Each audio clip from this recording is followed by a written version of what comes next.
চলুন আজকে একটা ফাঁকিবাজি রেসিপি করে ফেলি ব্রেকফাস্টের জন্য। প্রথমে দেখতেই পাচ্ছেন আমি এখানে 1 কাপ ময়দা নিয়েছি, ওতে দিয়ে দিয়েছি আলু কুচি, পেঁয়াজ কুচি, টমেটো কুচি, ধনিয়া পাতা কুচি, অল্প একটু লেবুর রস, একটু গোলমরিচ গুঁড়ো আর অল্প লবণ, মানে স্বাদ মতো লবণ দিয়েছি। দিয়ে ভালো করে এটাকে ফেটে নিয়েছি। এদিকে তাওয়া বসিয়েছি, তাওয়াতে একটু সাদা তেল ব্রাশ করে নিলাম, ওই বেটারটা দিয়ে দিলাম, দিয়ে একটু ঘুরিয়ে ঘাড়িয়ে গোলা রুটির মতো বানিয়ে তুলে নিলেই রেডি একদম একটা চটজলদি, একদম কিন্তু সত্যিই ফাঁকিবাজি রেসিপি। খেতে কিন্তু দুর্দান্ত লাগে।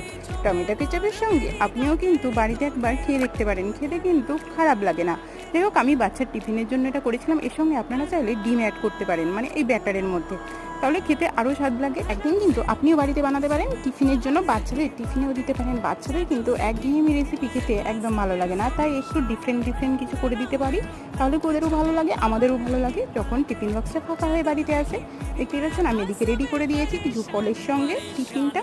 খেয়ে কিন্তু বেশ ভালোই লেগেছিল। ছেলে বলেছিল আপনি একদিন বাড়িতে ট্রাই করুন, কেমন লেগেছে কমেন্ট বক্সে